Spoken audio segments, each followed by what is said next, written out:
What's up, everybody? It's your girl, Michelle Renee from IamMichelleRenee.com.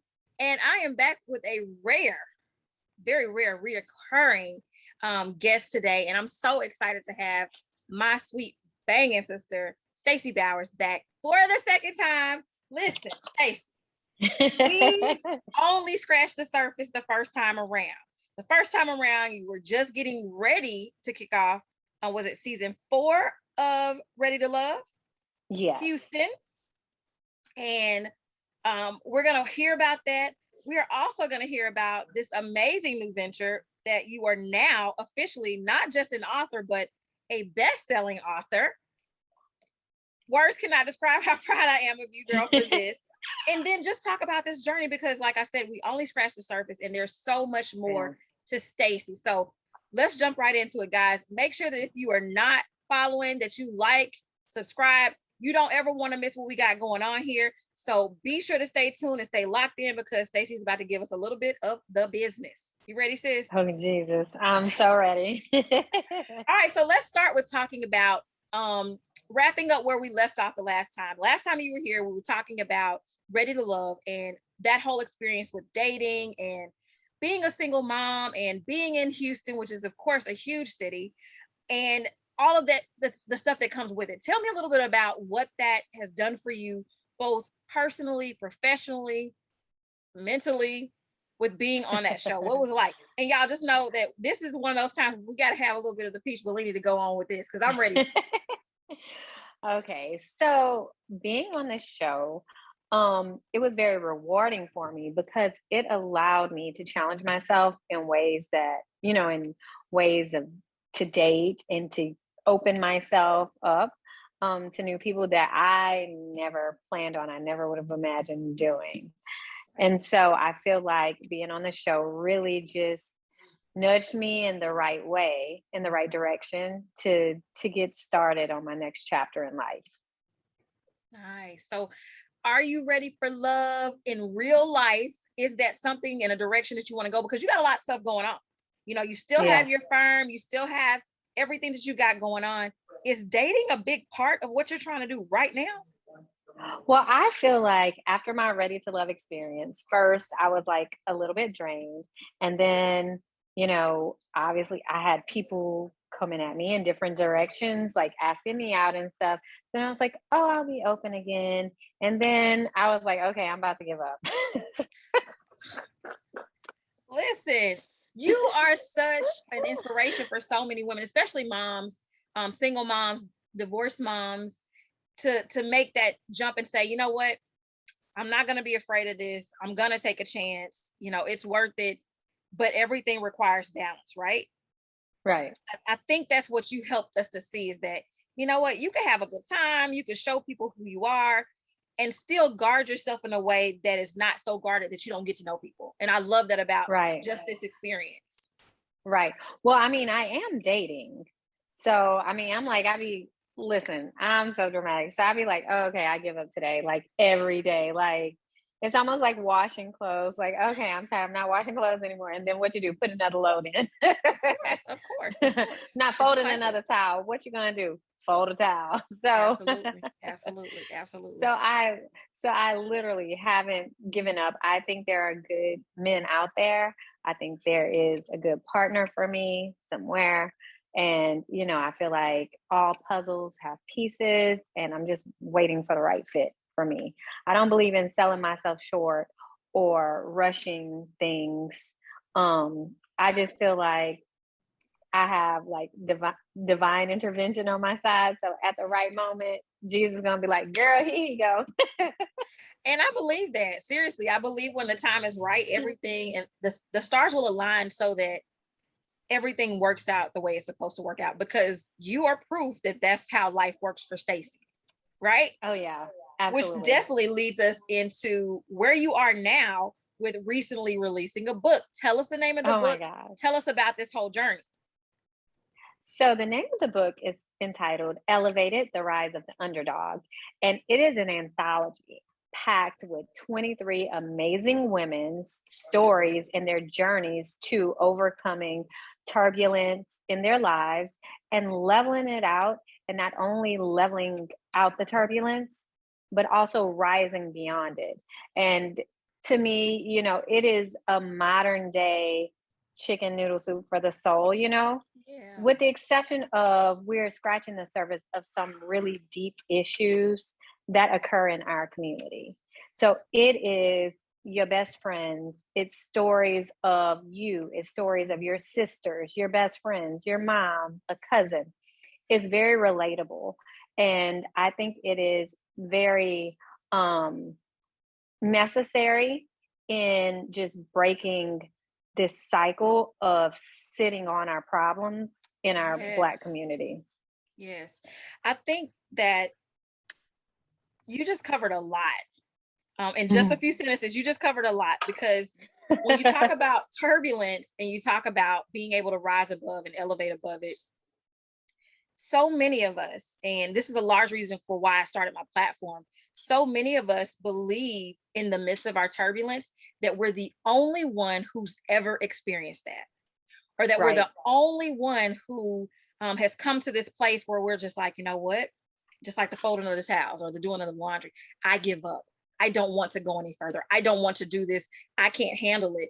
And reading your story, the snippet, I'm going, mm, baby, she it will take you there.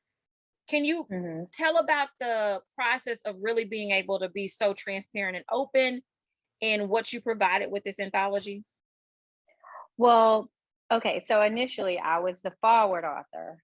Um, and it was while I was doing this show, and I had a lot of things going on, but Misty is an amazing author. She's already a best-selling author, and she's an amazing woman. And to join forces with her and for her to think so highly of me and to trust something like, you know, opening the door into these women's lives, I took very seriously, and I tried to provide the best entry into it. So when I turned it in, she was like, "Wait a minute, Stacy, no, no, no, where's your chapter?" So I was like, "My What chapter chapter," is it? because I think, Michelle, I think you know me very well, and even though I've had this very public life, um, I've been tight-lipped about a lot of personal things that go on in my life, and Right. I've guarded it with my life and my privacy. I hold dearly. So, like, for me to say, for her to say, Stacy, I need you to dig deep and I need this from you. It will make all the difference in Mhm. our book. So I thought about, like, what was my beginning? Like, what was the first real moment becoming Stacy moment that I had in my life? And it was a moment where I felt incredibly alone and desolate. And I wanted to illustrate that and open up a bit about that, because I think people get used to me being like funny and witty and such a bubbly person. And sometimes I don't think that I do think sometimes I think that a lot of us who are so friendly and bubbly and jovial, sometimes we use that to mask our hardships. This was a moment in my life where it wasn't masked. Like, I was literally at the bottom. I like, as I, without giving too much away, like, I think, like, at the beginning of my story, I talk about how I found out some news and I just want to ram in the back of a bus, and no one would miss me and no one would care, because I felt that desolate and just empty in that situation. I think I can remember. I don't know if you recall this conversation. This conversation is almost 20 years old, and you were like, Michelle, I'm not gonna call you princess, first of all, because I need you to understand that your mama named you Michelle for a reason, and you need to own that, and you need to walk in that, and you need to be proud of the woman that you are. You are a strong Black woman. I was like, okay, I don't know what you're talking about. But the follow up to that statement was, whatever it is that you're guarding, whatever it is that you got going on, it's okay. I see you. Mm-hmm. I was like, you see me? What you mean? I see you. And it's okay. You could be you. That whole exchange scared the life out of me because what it ignited was, does she mean she sees me for who I am, or does she mean she sees me for who I'm not? Right. And so it Mm-hmm. caused me to question. And as we built our relationship and built our friendship, you were just like, you don't have to be all these things for people. Just Mm-hmm. be you. Being you is enough. Just be you. And that's one of the things that you would constantly say, just be you. Being you is enough. And Well, what I got from what you even wrote is that, even in those moments where we feel like what we have going on and who we are is not enough and no one will miss us, that couldn't be further from the truth, because everything about us is impactful. And yeah, we do mask it with right, the laughs and the jokes and the things like that, because that's a coping mechanism, honestly. right, right, But when we realize that what we have to offer is so much more grand than even we can imagine, I think that's what you kind of helped me walk into. And even though I didn't understand it initially, because I was just like, I wasn't owning who I was.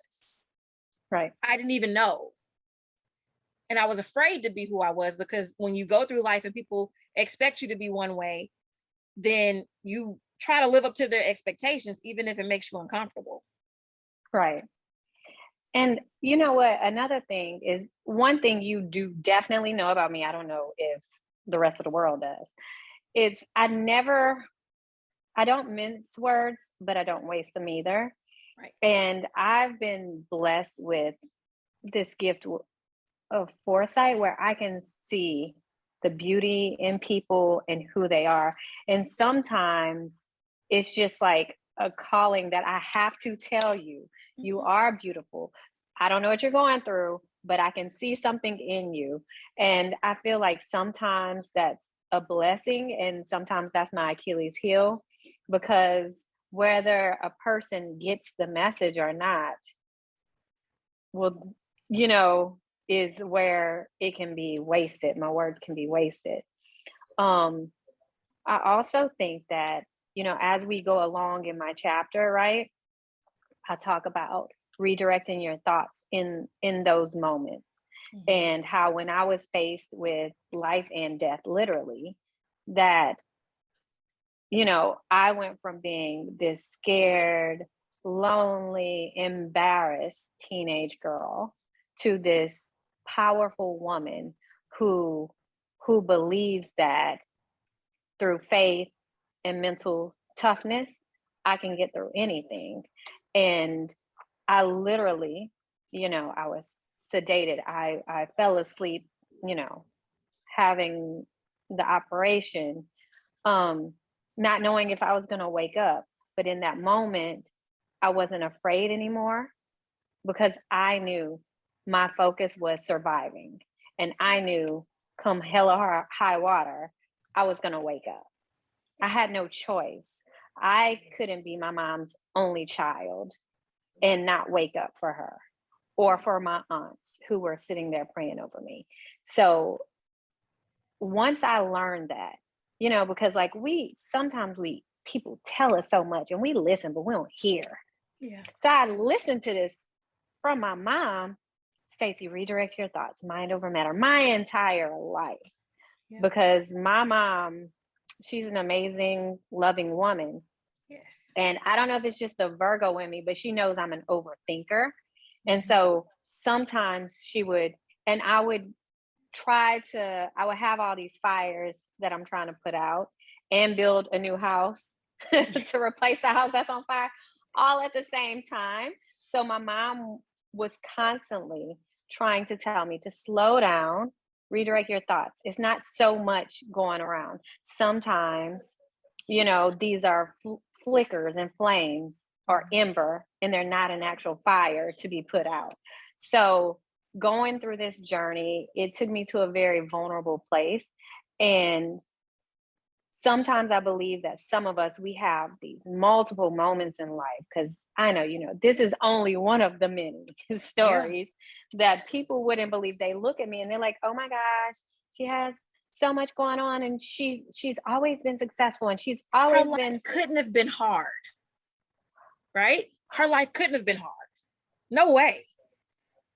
You're like, what? Again, what another thing, I think it's like a southern thing of it. Like my grandma would always be like, "Stacy, no, we don't po mouth. We're not about to po mouth." So I think that these things that I grew up, these strong women that I grew up Mhm, with, mhm. taught me that I'm going to get dressed. I'm going to smile. You will never know I'm falling apart. Whether that's a good or bad thing, we're going to leave that to my therapist to help me with. Right. But, That's for that person to but, unpack for you, with you. but I know how to dress up Mhm, mhm. the biggest shitty chocolate cake and make it look like the tastiest German chocolate fudge cake you've ever seen. Yeah, yeah. I think the reason I shared those words that you shared with me is because in that moment, I didn't understand it or receive it. However, when I needed it the most, I could hear your voice. Mhm, It resonated. It it was like this trigger thing to where it was like, you're enough. All mhm, the in those moments when you feel like you're not enough, when you feel like there's nothing that you could do to be enough, it's the people like you who've dropped it in your spirit so many times that begin to play in your head and remind you, girl, you're enough. Just as you are. girl. You're good. Don't worry about that. Just be you, Michelle. That is the most powerful affirmation I probably ever received is just be you. You're enough. And it wasn't something Yeah, that, you know, you weren't prompt, whatever. I don't even know what led us to have I that don't know. conversation. It was like a random, we were like, I think we were driving to Ole Miss to a basketball game or something. Yeah, It was like a random conversation. I think it's like I can remember it like it was yesterday, probably like you can remember receiving it like it was yesterday. And I think I was bothered by you being bothered. Yeah. And I could see like defeatism sinking in. And it bothered me to my core. And it was like, okay, I've been sitting on my hands this long. Now I'm going to be like, Michelle, listen to me.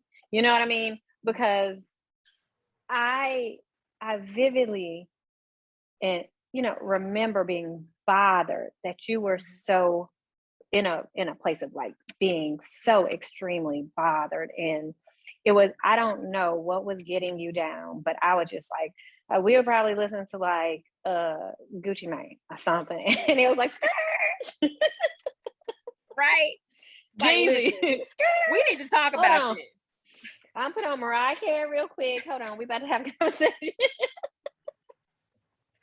Seriously. But it's those types of things and those types of experiences that make you who you are, makes your story is relatable to those who can relate, but the person that you are relatable because it's like, yeah, you're able to dress this beautiful package up and present yourself as this true gift to the world, but you're as real as they come. Yeah. People One don't of know that. one of the biggest compliments that I had gotten from, one of our mutual friends reading the book was, Stacy, oh my God, I could hear you saying, like, I'm reading it and I can hear your voice speaking it to me. Yeah. And I was like, oh my God, like that's what mattered, because I feel like you will receive a message if you feel like it's being directed to you. Mhm. And that was a very impactful um critique, well, not critique, a compliment that I had received. And I was like, oh my God, like I wanted it. I wanted you to be in the moment with me Yeah. and I wanted you to understand. And then the other thing is, there's several tales of, domestic abuse and, all these different things that occur to us in our community. The one thing that we don't talk about enough about is uh, the maternal mortality rate, Yeah. and how we as Black women and our Black precious babies don't live past labor, delivery. Some of us don't even make it to labor in Yeah. delivery. And I think that my story is one that rings true to every one of us. We know, or we have known, or it might be us. Yep. Yep. I agree. Definitely could hear your voice as I'm reading it, but also it's a relatability about it. It's a story that connects people.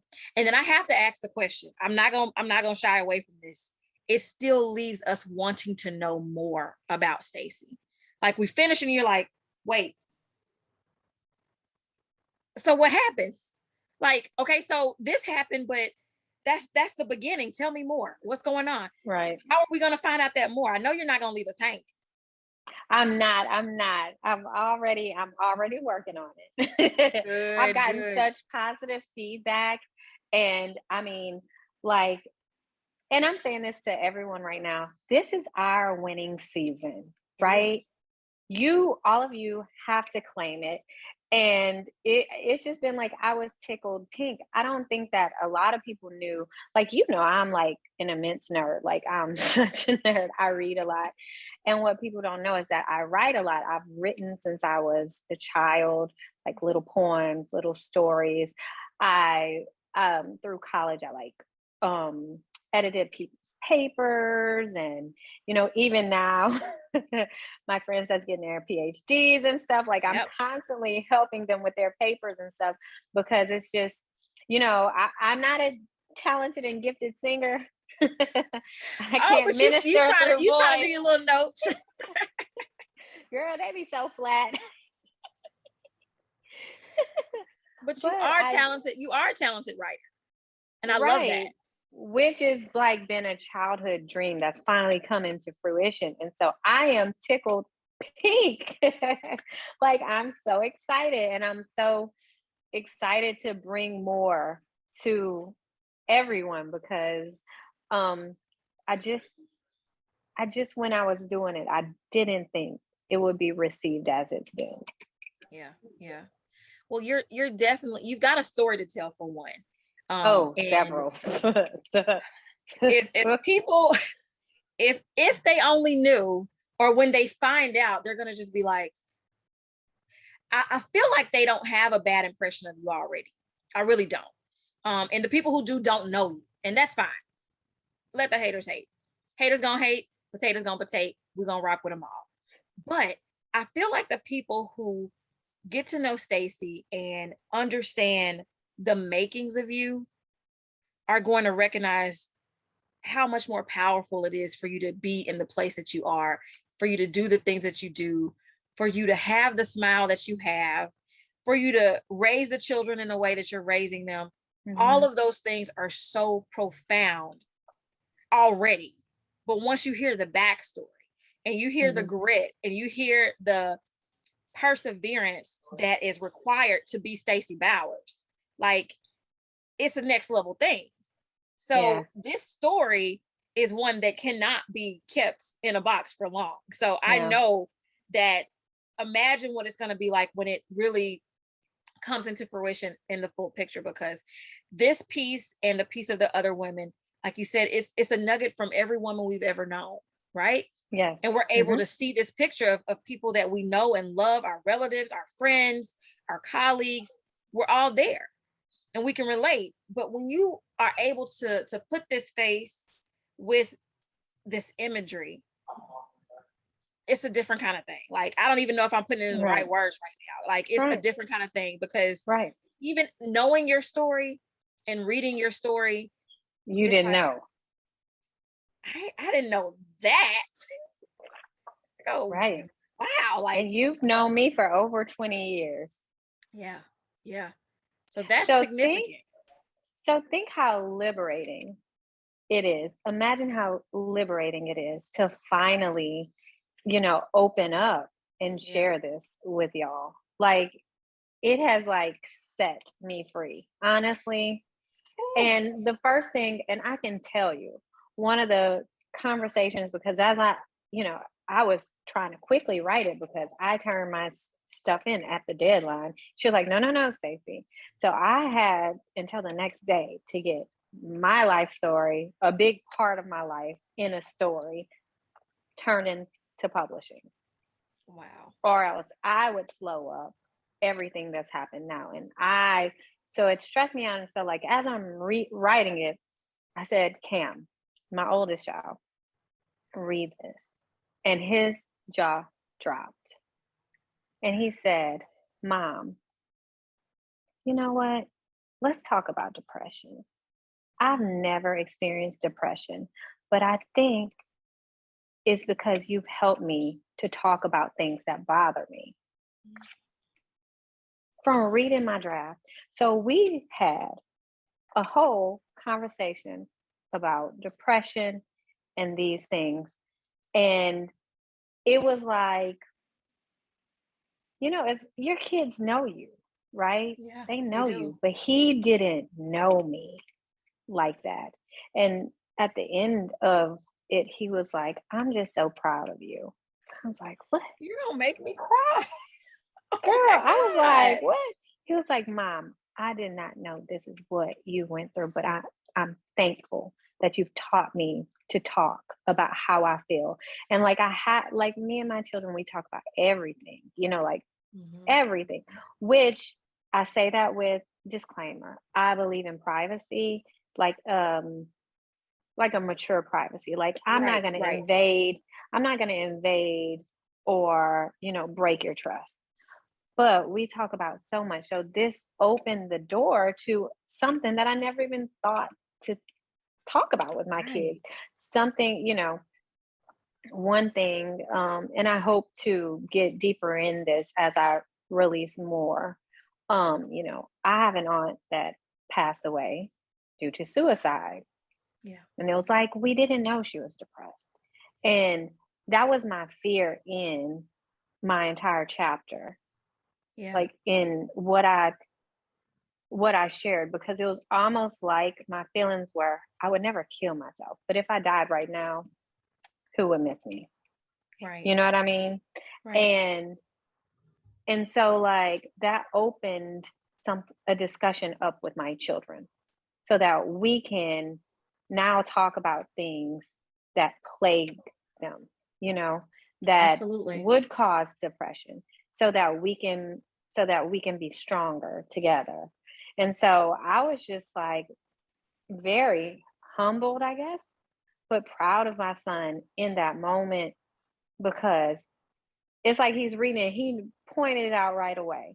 Mom, I don't think I've ever been depressed, but you helped me talk about everything. So I think that's why I've never been depressed. But I know a lot of people that are, and I'm glad you put this in here. And I'm proud of you for saying that. Wow. I promise you, there's no greater accolade than that in and of itself. Like to No. have your child, the person that you brought into the world to find joy in what you've done, to appreciate the body of work that you created, but more than that, to value you for your transparency. Hmm. That is like that speaks volumes to who you are as a mom and who he is as your son. Oh my gosh. He's amazing. Yes, like that that just blows my mind Girl. because that's next level. It literally, like, it still gives me chills to talk about that conversation Cameron and I had. And, like in that moment, it gave me chills then. And it still gives me chills because it's a moment of, hey, I might have just saved his life in the future by Right? doing this. Right? Or a friend. Or a Like the friend, because now he can recognize. yes. Yes. Okay, so you started out talking about breaking generational things and barriers and curses and ceilings and all these different things that we're setting a new tone. And this freedom that you talked about, I've been talking about freedom a lot on my blog, a lot. And just Hmm. being free from the opinions of others, being free from worry, trying to free myself, working actively to free myself from anxiety and depression, because I still have highs and lows. Mm-hmm. But I'm open about that, whereas I used to be embarrassed about that. And so Right. now understanding that everything that is created in me has a place, a position, and a posture is how I operate in it that changes or determines how my days are going to go or how I'm going to feel. And the freedom that you talked about comes through being transparent and being Yeah. able to not have to hold and guard all these things anymore. Being able to share different parts of you allows you to be able to walk in a space that is untainted, untouched. Because it's like, all right, I Yeah. let that thing go, no longer holding on to that, on to the next. What's the next one? Right. So I think that's amazing. And what it translates to in our everyday life is self reflection. If I have gotten through all of these things, some of these things that's going on in my life right now are pretty darn trivial and does not deserve my energy, nor my time, nor my effort. And Yeah. so, like, once you have that level of self transparency and self trust, you can get through anything. And that goes back to me talking about your mental toughness, Yep. mind over matter. Absolutely. Absolutely. That's a powerful testimony in every single way. And I think I'm so glad that you were willing to come back on and talk about this and share this portion of yourself, share this piece of your story. We talked the first time and I was like, I don't think you're gonna be a one and done.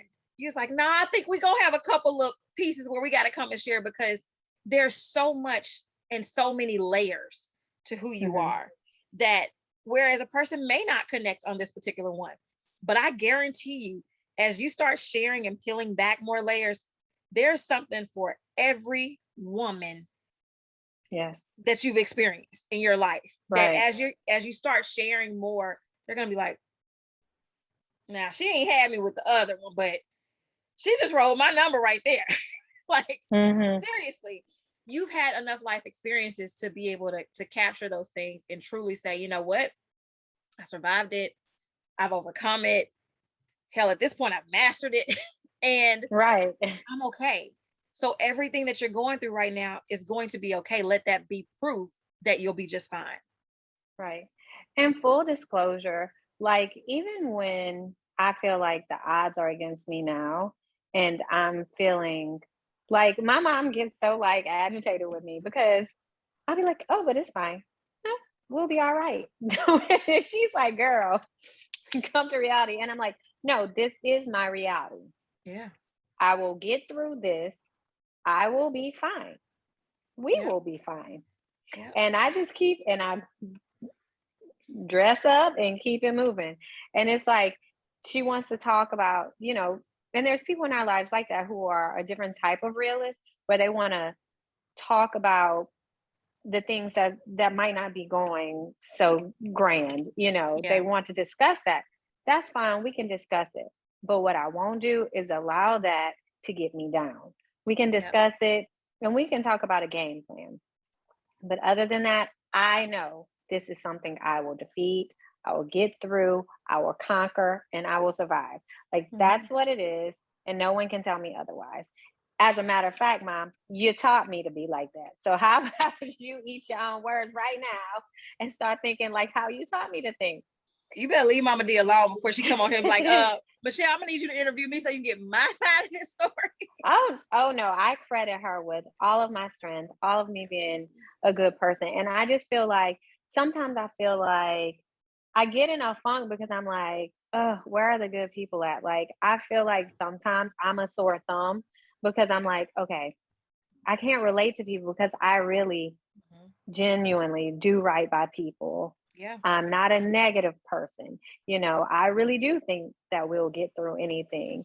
And sometimes it's just so hard for me. Like, part of my struggle is accepting that everyone doesn't think like that, or I might not fit in every box, you Right. know? Right. Right. I think it's powerful though. You have such a phenomenal presence and it has been such a joy to just watch this journey as you've transformed into who you are, right? And Right. it's this constant evolution of Stacy and it just make me proud. Like, you make me Thank proud. you. Like, honored to be I your mean, friend, honored to know you. like the story in the book isn't even half of it. You know, I went through a construction period after that. Then I Yeah. went to where I felt like my spirit, my morale, me as a woman was destructed. Mhm, mhm. Due to circumstances. And I had to go through a rebuilding period again. It's like we have these cycles that is construction, deconstruction, Yeah. like a deconstructed version of me. And we have to constantly build ourselves back up. And, you know, I talked about this before the last time I was here with you about not feeling guilty about Yeah. taking care of you. Yeah. And if there's no one to refill your cup, sit that joker outside and get some rainwater and let it fill up that way. Like you have to get out of a situation and get out of your own way and Yep. get out of your way of thinking to get water in your cup so you can be refilled. And, I think that is an incredibly important thing for us as Black people, as Black women, as minority women to conceive. Like it is okay for us to seek ways to refill our glasses. Yeah.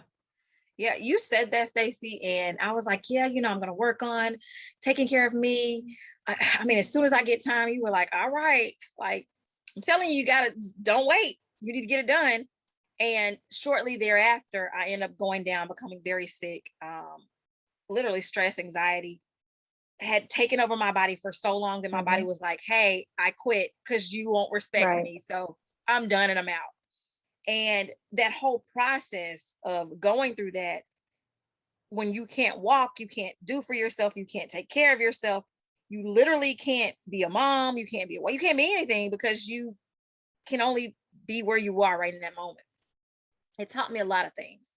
It taught me that one, it's not as bad as it seems. It also taught me that you're as powerful as your thoughts.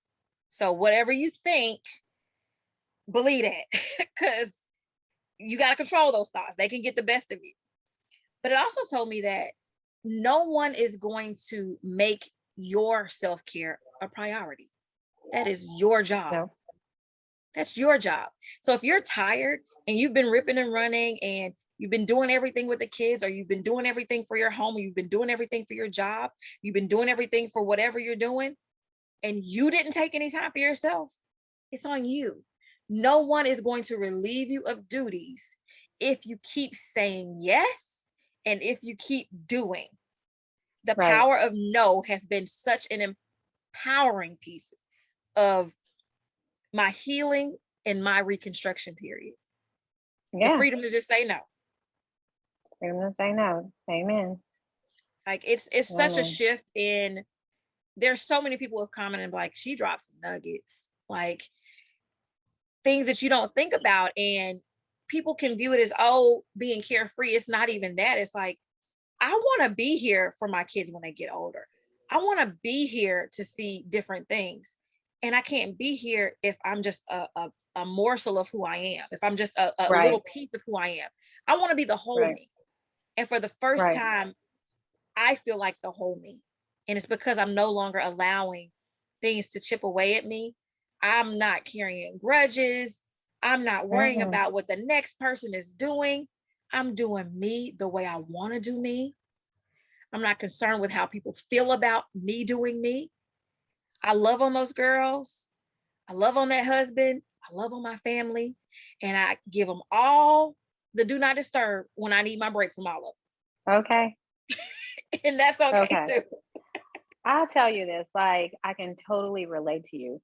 It was a period where I was being deconstructed and I was stressed, I had a lot of anxiety.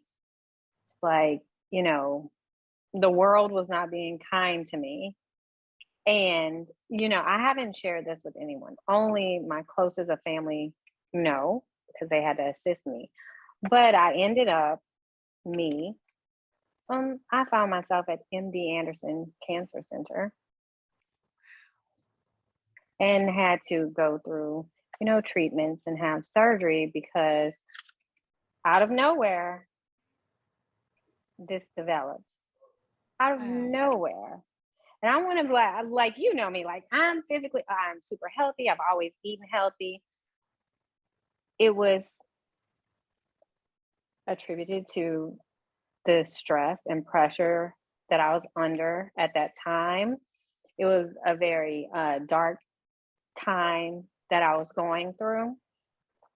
And it was after that, I went back. It's like always in these times of deconstruction. Mhm. And, like I said, the world was not very kind to me at that time. I it's like I it's like I mentally levitate and it's like, okay, I go back to my mom and my kids and I say, I am all that these four people have. Literally, I'm Yeah. all they have. And they are counting on me. So I have to mentally take myself and elevate my thoughts, my thought process, how I view things. I have to do it because I know that, it's like sometimes when people are sick and then they're just like, oh, well, I'm sick. Well, what can I do about it? And they get sicker, right? Yeah. Yeah. Or Yeah. they're in these situations and their health deteriorates because they become sad about it or feel defeated or Mhm. alone. Mhm. It's in those times when I literally, like, I get tunnel vision. Like, there's nothing anyone can say to me, do to me. It's just like I have this armor around me.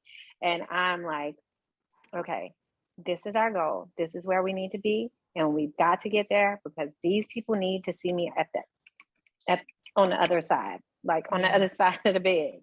They don't need to see me in another world. They need to see me in and out. Right. Right. So, I mean, I've never discussed this with anyone. I'm sure like any of our friends that's watching this will be um shocked probably, about this. Absolutely. I mean, I saw the look on your face. Like you just saw the blood like rush from my face. Like, Yeah. what? Mm, We, you know what? We endure or we fight battles, and people have no idea the battles that we're fighting.